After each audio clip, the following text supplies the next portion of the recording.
Hadirin yang kami hormati, kemudian bagaimana konsep nafkah dalam Islam?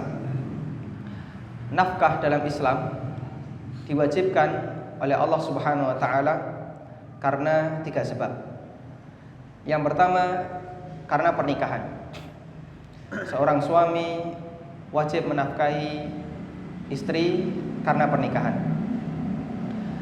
Kemudian yang kedua, kewajiban nafkah karena hubungan kekerabatan. Seperti kewajiban seorang ayah menafkahi anaknya atau seorang anak menafkahi orang tuanya. Kemudian yang ketiga, kewajiban nafkah karena tamlik, karena kepemilikan. Siapa yang menguasai makhluk bernyawa dan dia mendapatkan manfaat dari makhluk itu, maka dia wajib untuk menafkahinya. Seperti nafkah kepada budak, nafkah kepada pembantu, termasuk nafkah untuk binatang yang ada di sekitar kita. Anda merawat binatang, maka Anda punya tugas tambahan, yaitu memberikan nafkah kepada mereka untuk bisa bertahan hidup.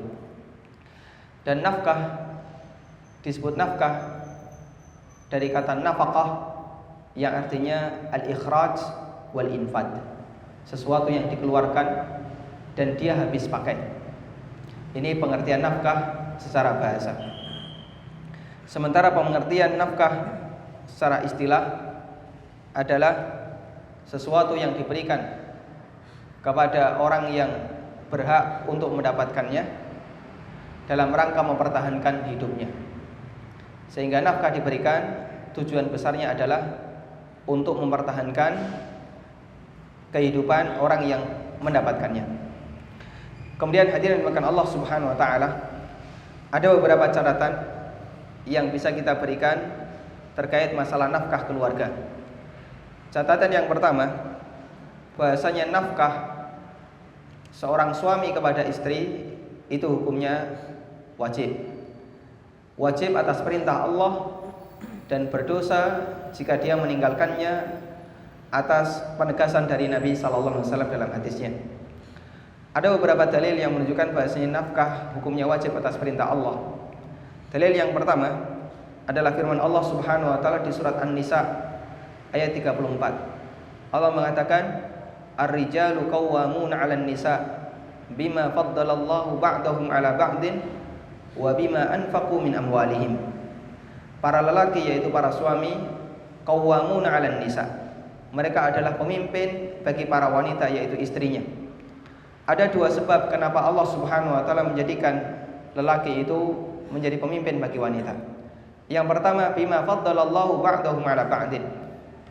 Disebabkan Allah Subhanahu wa taala memberikan kelebihan kepada sebagian makhluknya melebihi dari makhluk yang lain.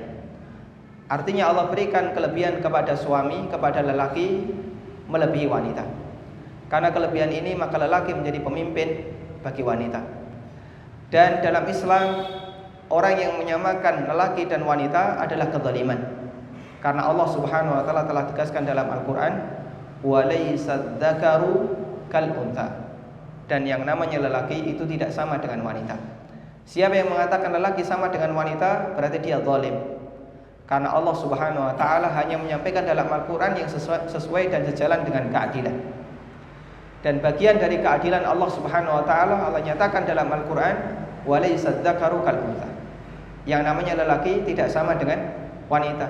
Kalau ada orang mengatakan wanita sama dengan lelaki, berarti dia tidak adil, dan itu artinya kezaliman. Karena itulah termasuk prinsip kezaliman adalah ucapan orang-orang liberal, perkataan orang-orang yang menyimpang dari prinsip yang diajarkan dalam Islam, karena dia menganut prinsip gender sampai mengatakan bahasanya wanita sama dengan lelaki. Bagian dari kelebihan lelaki yang Allah Subhanahu wa taala berikan, Allah jadikan lelaki pemimpin bagi para wanita.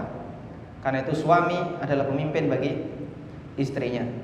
Karena itulah sebagian ulama menyimpulkan, apabila dalam sebuah keluarga kondisi suami secara status sosial dan secara ekonomi lebih tinggi dibandingkan kondisi istrinya, biasanya keluarga semacam ini lebih mudah untuk dikendalikan menuju keluarga yang sakinah. Sebaliknya, ketika keluarga itu kondisi istri lebih tinggi tingkatannya dalam status sosial maupun secara ekonomi, biasanya keluarga ini lebih sulit untuk dikendalikan menuju sakinah. Peluang terjadinya konflik lebih besar. Gaji istri lebih besar dari suami, itu keluarga bahaya. Pangkat istri lebih tinggi dibandingkan suami, ini keluarga berbahaya. Kalau ingin keluarga itu dalam kondisi sakinah, maka bagian dari sunnatullah, lelaki harus memiliki posisi lebih tinggi dibandingkan wanita. Status sosialnya lebih tinggi, secara ekonomi lebih tinggi. Ini akan lebih mudah untuk diarahkan menuju sakinah. Karena secara naluri manusia, yang namanya lelaki harus bisa menjadi pemimpin, sementara wanita mereka dipimpin. Dan itu dipahami oleh semua orang. Sampai pun orang kafir, mereka menyadari hal itu. Yang namanya lelaki, dia yang menentukan keputusan, dia yang memimpin. Sementara yang namanya pemimpin, dia harus memiliki status lebih tinggi dibandingkan yang dipimpin. Karena itulah, untuk menunjukkan kelebihan itu, Allah Subhanahu wa taala nyatakan di lanjutan ayat, wa bima anfaqu min amwalihim. Dan lelaki menjadi pemimpin bagi para istrinya karena disebabkan mereka memberikan nafkah dari harta yang mereka miliki. Agar dia tetap bertahan di posisi sebagai qawamun 'alan nisa, sebagai pemimpin bagi para wanita, maka dia harus memberikan nafkah bagi istrinya. Sehingga sebuah keluarga yang tidak normal ketika dalam keluarga yang bekerja adalah istrinya. Makanya untuk membuat kestabilan semacam ini, Allah Subhanahu wa taala mengajarkan lelaki mencari nafkah keluar, sementara wanita lebih banyak tinggal di rumah. Allah perintahkan dalam Al-Qur'an, waqarna fi buyutikunna wala tabarrajna tabarrujal jahiliyatil ula. Wahai para wanita, waqarna fi buyutikunna, diamlah kalian di rumah-rumah kalian. Wala tabarrujna tabarrujal jahiliyatil ula, dan kalian jangan melakukan tabarruj seperti tabarrujnya orang-orang jahiliyah. Ada perintah dan ada larangan yang digandakan oleh Allah Subhanahu wa taala dalam satu ayat ini. Pertama, perintah untuk banyak tinggal di rumah, dan yang kedua larangan untuk melakukan tabarruj. Kenapa dua hal ini digandingkan oleh Allah?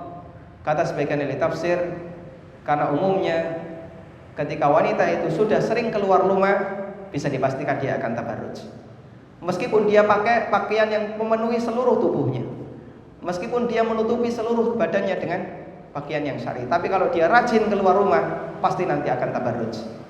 Karena dua hal ini gandengannya.